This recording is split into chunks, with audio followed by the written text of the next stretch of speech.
we are going to the final part of this evening, the panel discussion. Are you ready? Or are you still psyched? Okay, one more time. Please give them a loud round of applause. That was amazing. I know. So we're now going to the panel discussion, and 4 of the speakers you've already seen will come back. Saskia, Zo, Kudos, and Hilda will join Jay in this competition. And Gabrielle, sorry, no, Gabrielle's here in the hall. She's here in the house. She's in the hizzy. So yeah, come, please come forward. Do you want the hold the mic, Jay, or do you want it on the standard? I'll take the mic. Oh, okay. And I will just give them one, and then you. Great, yeah, absolutely.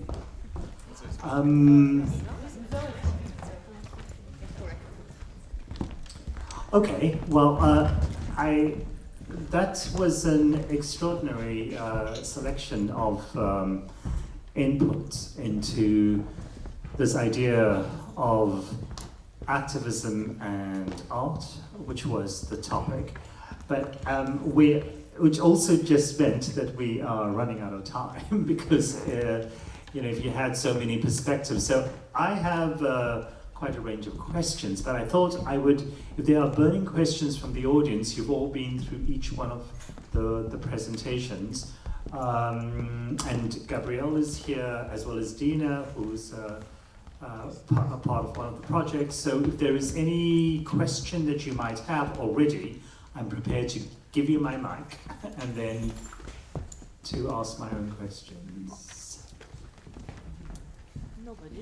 No burning question at this point. All right, okay. Well, I won't renege on my responsibilities.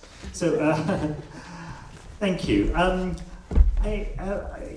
want to, with all the input that we've had, to just maybe to start, maybe with you, Kudus, to start since you began, to talk about, to address, I guess, one of the biggest questions around activism is when you have something activist in mind, when the intention is there, is there an intention? Did you start off with the creation of work and you intended to activate, you intended to represent, or you intended to be political? Where do these intentions and desires start from? I think the intention to be political already started from the decision to be a dancer. So every new work I want to work on, there is a like, I think just like Gabriel said, there is never an intention to make political art. I don't even know what it means. Because the fact that I dance is already political. Because I am a body, I am a very visible body in space.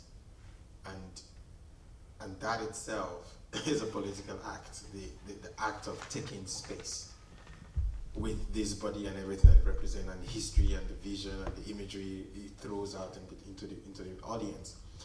So when I want to make a work, I don't pay attention to that anymore. That's already a fact. Then I am interested in the topic or the initial idea. Like, oh, listen, migration. What is this thing? And just like I said in my text, I'm not going to attack it from the political, intellectual, or social point of view. I'm looking at the human. The human is at the core of everything I do.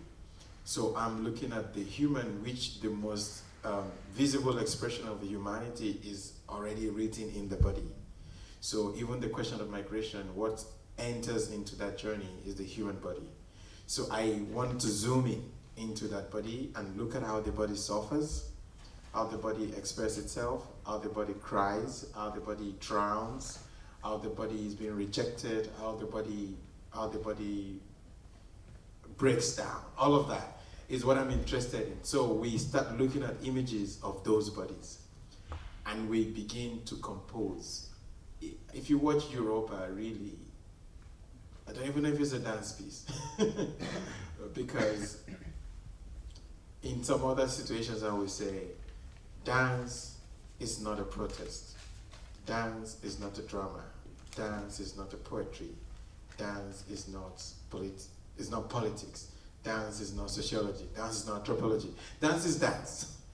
So, and the best way to look at that, to listen to that, is when you begin to listen closely to the body and what is being said. It's not a matter of a style.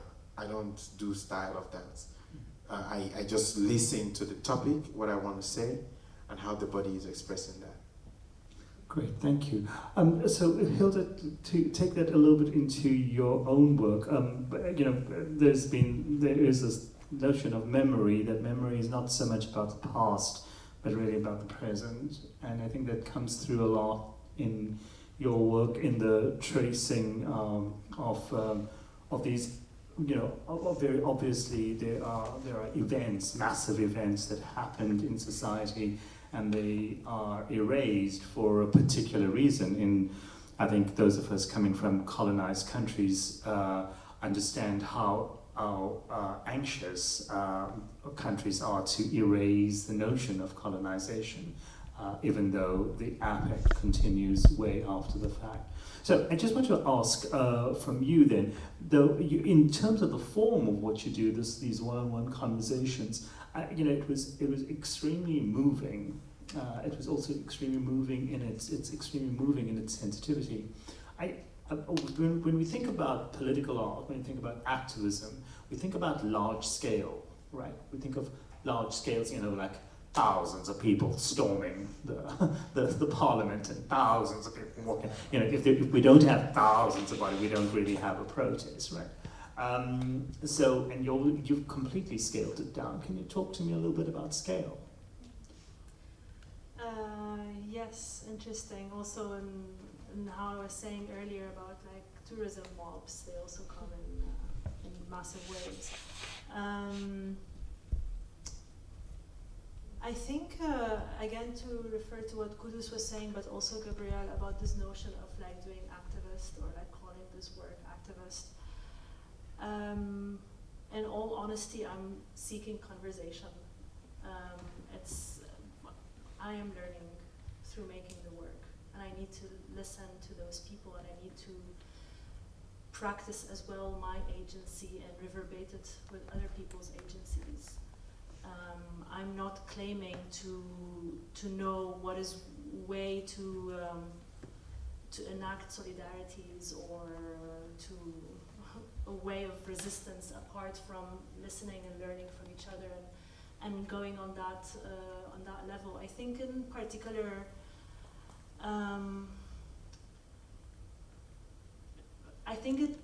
I miss it here in this landscape of Amsterdam and the Netherlands. Mm-hmm. These forms of conversation with a stranger, right.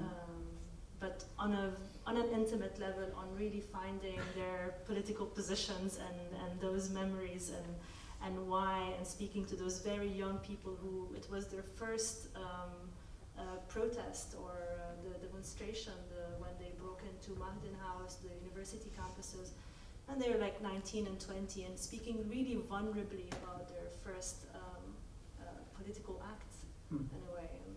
And for us, it's like, well, you're born with this, this is in your veins, regardlessly. Without a choice, but to get this close to, in order to practice the empathy and to find out actually where, like, because I'm speaking about those meetings, to find out where do we meet, I need to listen and I need to make those small scale conversations, and it's not in this kind of maybe if we think about activism as masses, maybe we really need to think if that is the only way to re-sentimentalize the public. Also, like how Saskia speaks about this indifference. because we are targeted as well as groups, no? So we are receiving this kind of treatment of like a mass of refugees, a mass of like people of color, you know? I think there is a strategy in trying to find another way of discourse with each other, that we find particularities within that person and what touches. But I'm learning through this. Whether it scales up again, or I think that's just a strategy of learning. That's how I can learn. Great. And Saskia, then just to take off and start the discussion, also a kind of a difficult question. You said that you wanted to, with your interventions, you wanted to prompt an attention and leave it. Do you not feel a responsibility to the people involved to end the action, or to see the action to an end? Well, sometimes the action has no end, because the small figurants, they're still traveling around. So I think it's good that you don't make this end, because the people are making and deciding when it ends. Yeah, I think it's powerful because art, when it's on a wall in a museum, it's not touching me that much, because I had to pay for the ticket, and I am in this big room, and it's very quiet, and I'm not allowed to touch it. And I think art is more powerful when you can touch it, and it's really having a conversation with you, and it's starting the dialogue, and it's about you. So it's not about me, it's not about the artist, what we're doing, it's about the public. And I mean, it begs a question, and I'm going to draw you in a little bit, Gabrielle, even though you sit in the front seat and not here. But you spoke about the ethics of representation of anything that is social or political, representing somebody else's issue. And then you asked the really provocative question is not whether art can be activist, but whether art can do any harm.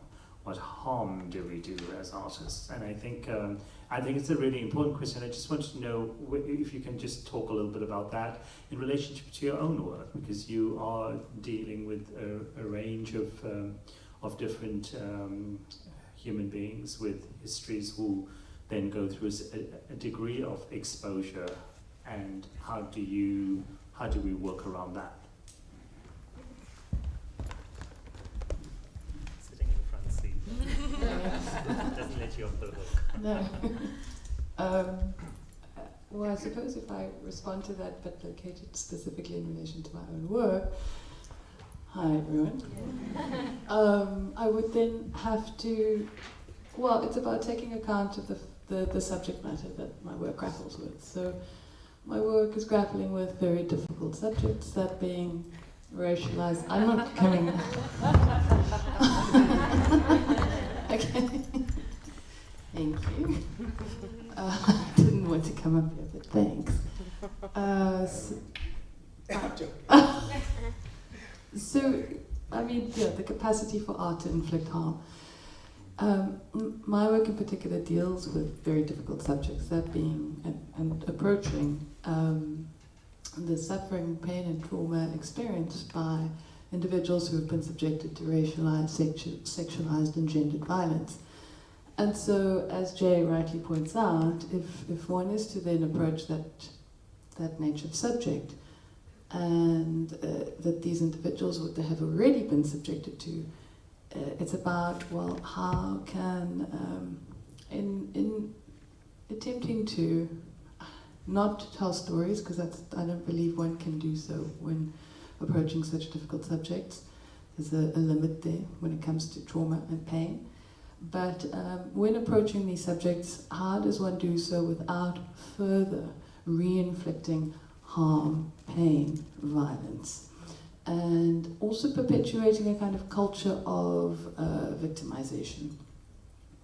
And so that is something I'm always mindful of. So, I mean, for me it's about turning to, I mean, with a work like Elegy, I turn to the voice. I turn to voice, I turn to sound, I turn to the work of affect in order to do so. Great, thank you. And just finally, just extending that question to your own work, Zol. You know, dance is a very violent activity. I gave up dancing as a professional dancer very early in life. Well, it's not a violent activity, but I mean, there is a certain degree of, I mean, because it evokes, it requires, it does evoke so much sense of activism in an audience, right? It really boils us up into something.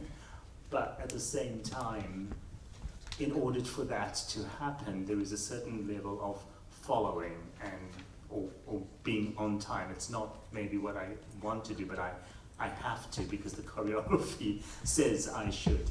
How do you deal with that in dance and in the kinds of activism that you are working with? Or let me put it in a more material way. How do the dancers respond? Okay. The issues that we talking about in Amakau is the issues that the dancers know, are the issues that they also experience. You know, knowing the country that we come from, I think, for me, I don't know, I think arts should be the center of activism. That's me, because art speaks to the soul, art speaks to the mind, that's, you know. And the work that I do is I bring what the people are saying. So it's the same thing that I was talking to some of the university students, and the narrative of the rape. I know I touched that with you when I came to your office. The narrative that is spoken in varsities and the narrative that is spoken in the places where these things are happening is totally different. You know, when I come here on stage, I don't come to try and be an intellectual. I come here with how the people feel. I cannot come here and romanticize the feelings of the people. The people are angry. The people want change. You know, as you know, Amakawe is about the land question. And if you think about it, how many years have we been having commissions of this, commissions of that, to talk about the land question? People are angry there. There was this thing that was going on around the country where they were listening to people. And there's this young boy that came up and said, we've been having these kind of talks. When are you going to be listening? When are you going to listen to us? So when I'm here, you see, and one of the audience members said to me, yeah, your piece is very angry. I said, yeah, I am very angry myself. I'm very angry. I don't want to lie. I don't want to lie to you and come here and it's like, oh, I'm not angry. I'm very angry. I'm angry that my people still, I mean, let's be honest, there's no dignity in poverty. There's no dignity in poverty. My people still live in poverty. My people still live, they live like dogs. And I always say this, if it was up to me, I always say it. I know sometimes people would say, oh, if we come with that kind of radicalism, people won't listen. Students said, we cannot afford education. Please listen. The government didn't listen.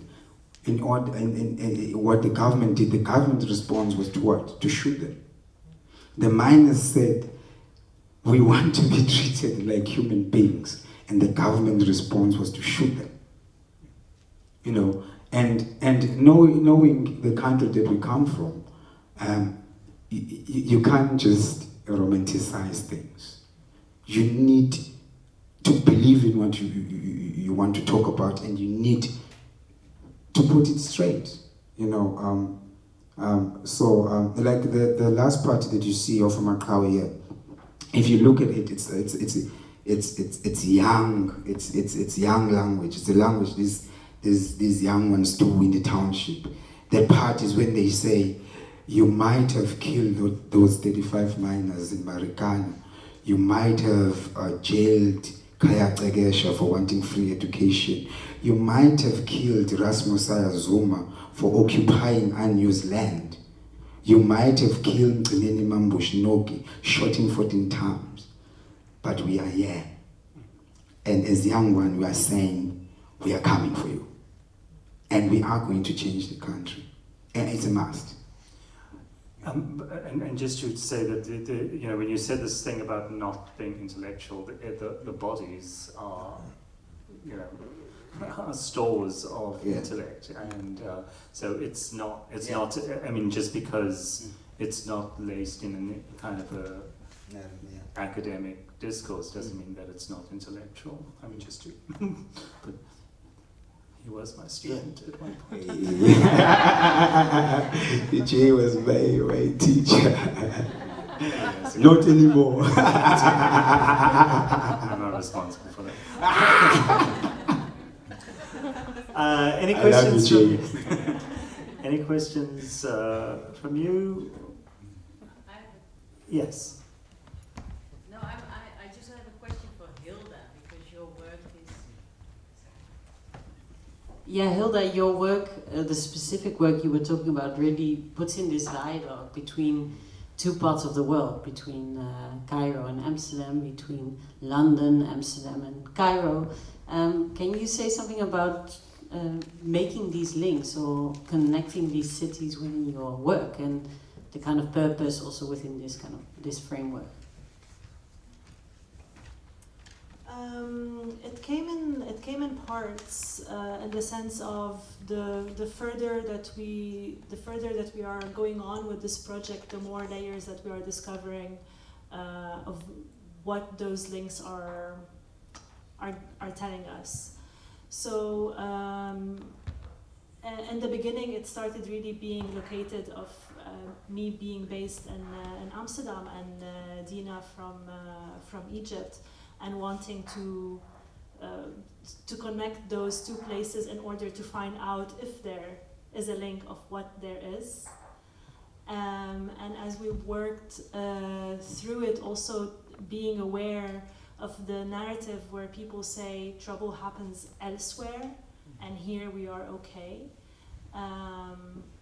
and vice versa. So thinking that these places are always worse elsewhere,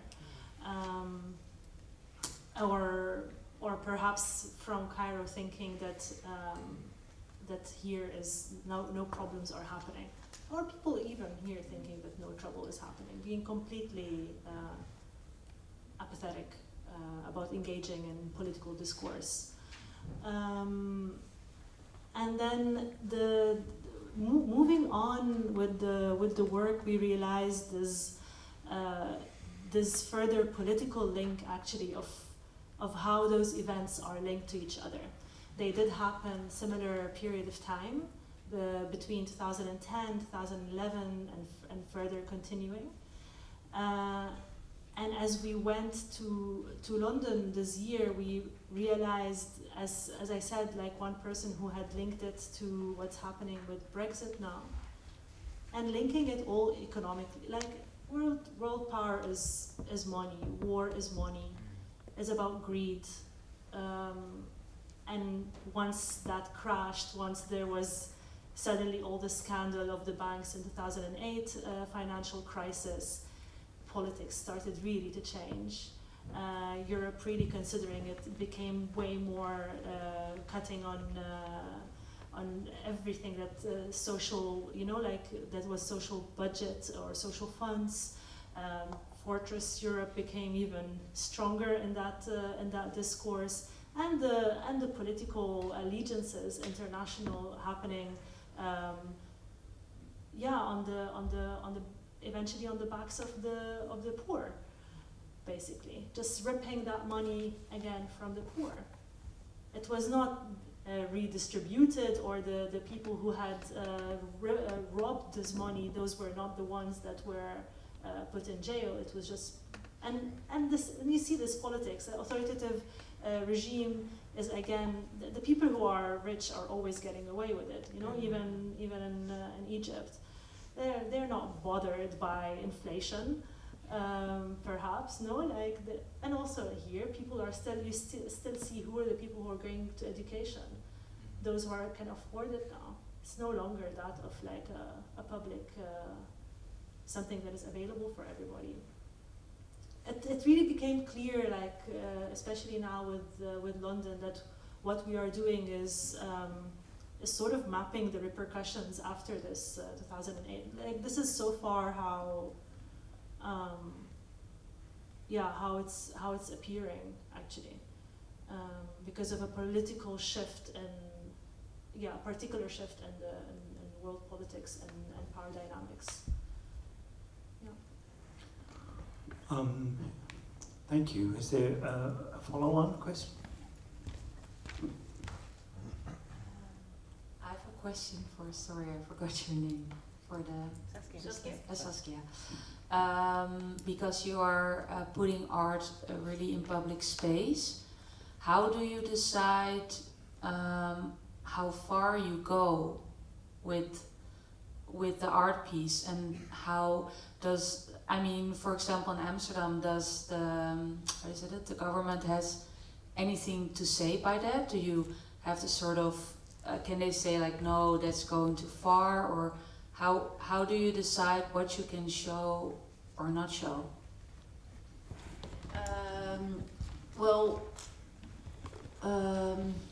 First of all, we're always working with real people. They tell us their story, and their story is the basic of the art. Not always, but most of the times. And I think because it's a story, you can't go too far. We're not, like what you said, we're not telling really harmful things, but just about human life. And then I think, it's about people, so there is no border then. But where we place the art, until now, the gemeente, thank you. They always say, we're happy that you're there, welcome. So far so good. You have a loud voice anyway. Are you also funded by the municipality, or how are you? No. I hate fundraising. So I have, next to this, I have a studio where we work for NGOs, and there I get money. I work for the money, and I use this money to do the interventions. So in most of the times we pay it ourselves, and sometimes we do crowdfunding. So I've got a follow-on question. Is there anyone? No? I've got a question about authority to the whole panel. I mean, what do you do with authority? Do you work within the bounds of authority? Do you fuck it up a bit? Do you disrupt it? Do you? I mean, because so much of political activism is. There is that notion that you can't get anywhere unless you disrupt and dismantle and disengage, or with the authority, but you find other ways. I'm just wondering, is there any response to the panel, from the panel? Anyone in the panel? Besides himself? Anyone?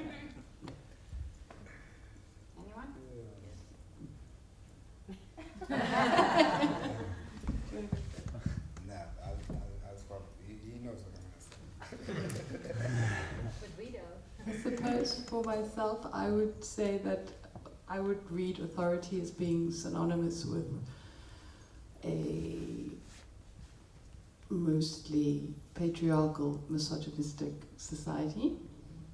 It's structural, it's systemic, it's endemic, mostly works against very particular subjectivities, as I said in my talk, black, brown, feminine and queer subjectivities. So in that sense I would say yes, my work does actively work against it.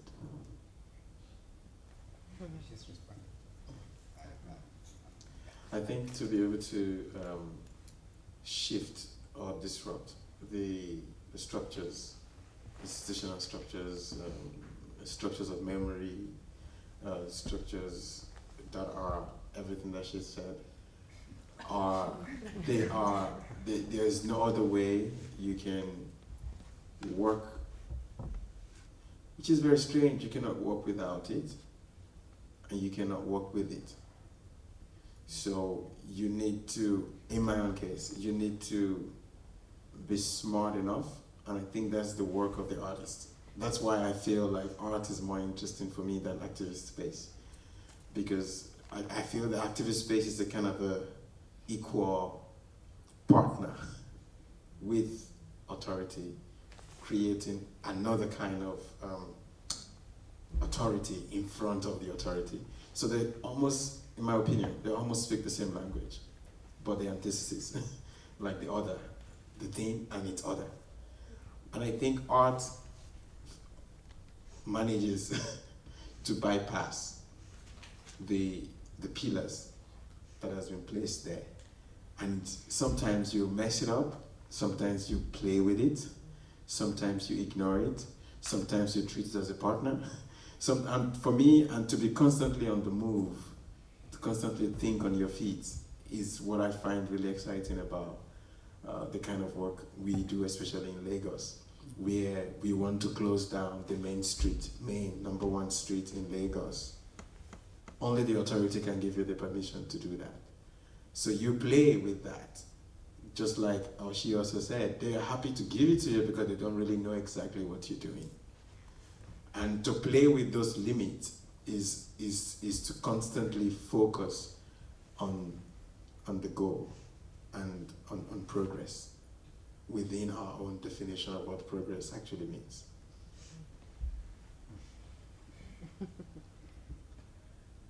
All what Kudu said, including Gabriella's quote. I want to add that it's important to realize that we're also working with vulnerable people, those who share stories. It's very important to take regard of that, of their wanted anonymity, so.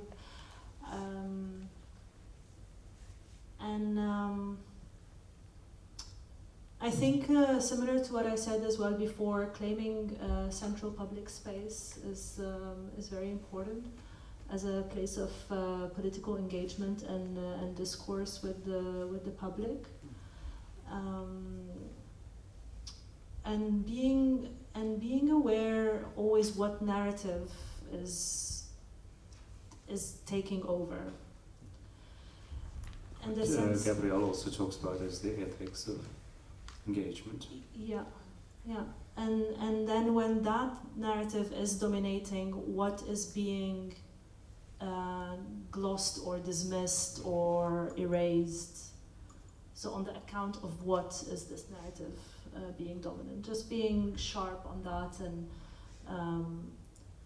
I think, and then trying to see if that's still being fair.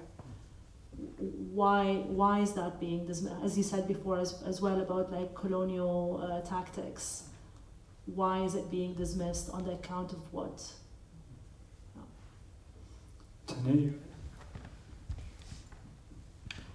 Hello, sorry, I walked in a little bit late, so I didn't get to see your presentation, but I'm going to just ask a question to the whole panel. How does it make you feel? Do you feel conflicted when you sell your work? Because what you're dealing with is something very sensitive, and we all need to sell our work. But does this make you feel conflicted? Because there is this is a very sensitive area. Because I remember the first time I had my very first exhibition, I mean, I felt awful. I felt really bad because I felt like I am making work about the people that oppressed me, or oppressed us, or oppressed whoever, you know.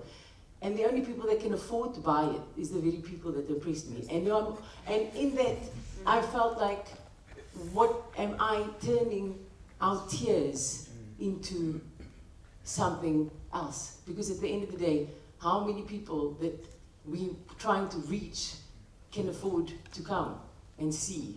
Like, who is it? Are we reducing our tears to entertainment? You know, like, I don't have an answer. I'm just telling you what I sometimes, like, how do you deal with this? Well, for me that's easy to answer because we don't sell. That's why we are in public space, because I don't want people to pay for the art. But we have an exhibition room. People can come in, we have pay as you like. And if you don't have money, it's no problem. Everybody can come.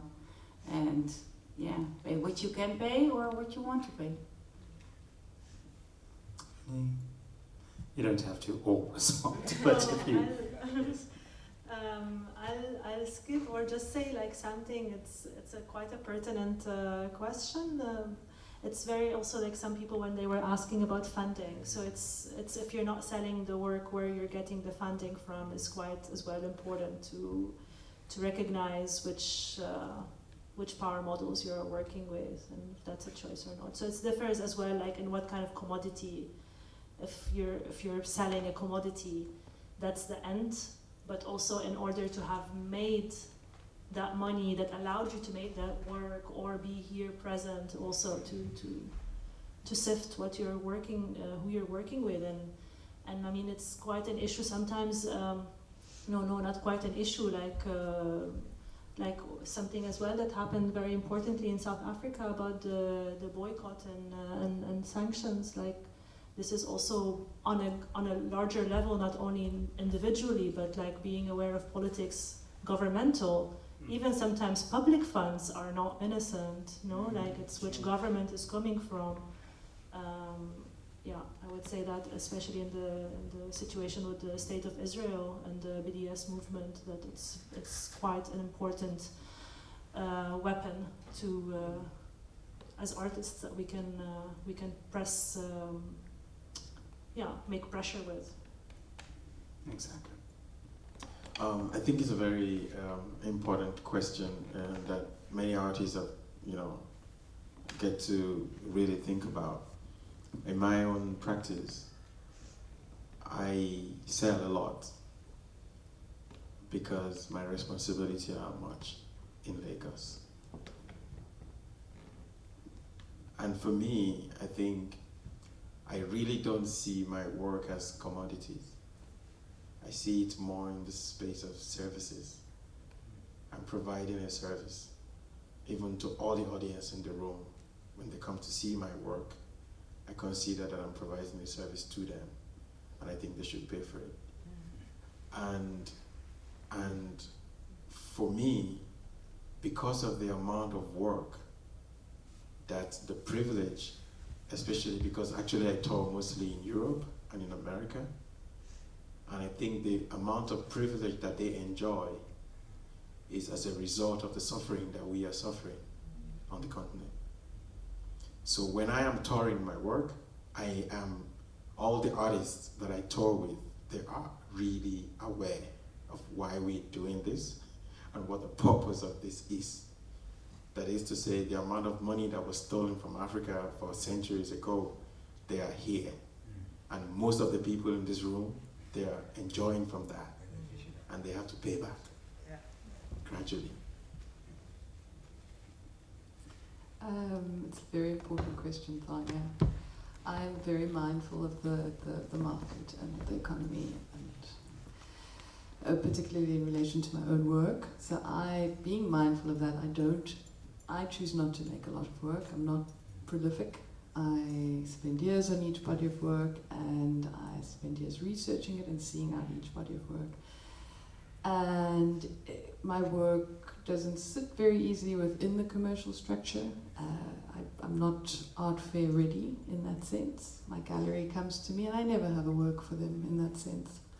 My works are large, they are not easy to, I don't make two-dimensional works that go easily up on a wall. They're often performative or very large video and sound installations. And even then, if a work should sell, I am always very mindful of, I keep editions incredibly small, and of who those works go to. Not individuals, but ideally institutions to whom that work actually means something. But it's a pertinent question. And then I, of course, personally like to have a measure of independence from the commercial gallery. So I seek out other alternative streams of income. So I'm a funded student, and I'll actually be teaching from next year. And, you know, that gives me a massive measure of independence from the commercial art world. Very good question. Sbonelo, we make money by teaching, going to the communities, and giving classes, Kailija, Delft, Gokulet. But when it comes to the work that I do,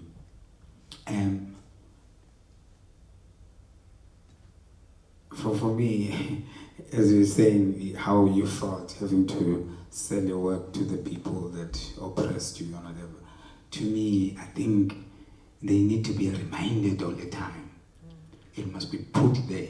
They must know that, you know, for example, I did another work called Abangabona, you know, that says, you know, to be my age as a black person, to get to my age as a black person in South Africa, I'm very lucky. There must be those people who are unseen, who are protecting me, I believe. But it was also talking about bota, you know, to say there are still people who are using package system at the time. I mean, I don't know if you understand. So for me, it's not about selling, because it's about telling and sharing what is going on in those spaces where I come from. Because sometimes I have so many friends who lives in suburbs, who don't understand what is going on in the township. They've never been in the township, you know. So, yeah. These questions and the answers bring up more questions, and I think it's a good time to leave it there and for you to think about it, and for us to feel these ideas into the next Artivism event, which I think is in a couple of weeks. But thank you, you've been an amazing audience. Please give a round of applause to these amazing artists and heroes and thinkers and all-round fantastic people. It's been an honor to be with you. Thank you. Thank you so much. Thank you, Lina. Thank you to all the other collaborators, Tanya. Yeah, thank you. And thank you for all the organizing. And Jennifer. To be precise, the next edition is on the 16th of November here in Podium Mozaïek. So look it up on the website. Once again, thank you for being with us tonight. Hopefully you will still visit the festival that is still going on, and visit either the website of these artists or downstairs, talk to somebody. My name is Jennifer. Thank you also for the sound, for the light, for being here. Round of applause for yourself, and hope to see you soon. Good night.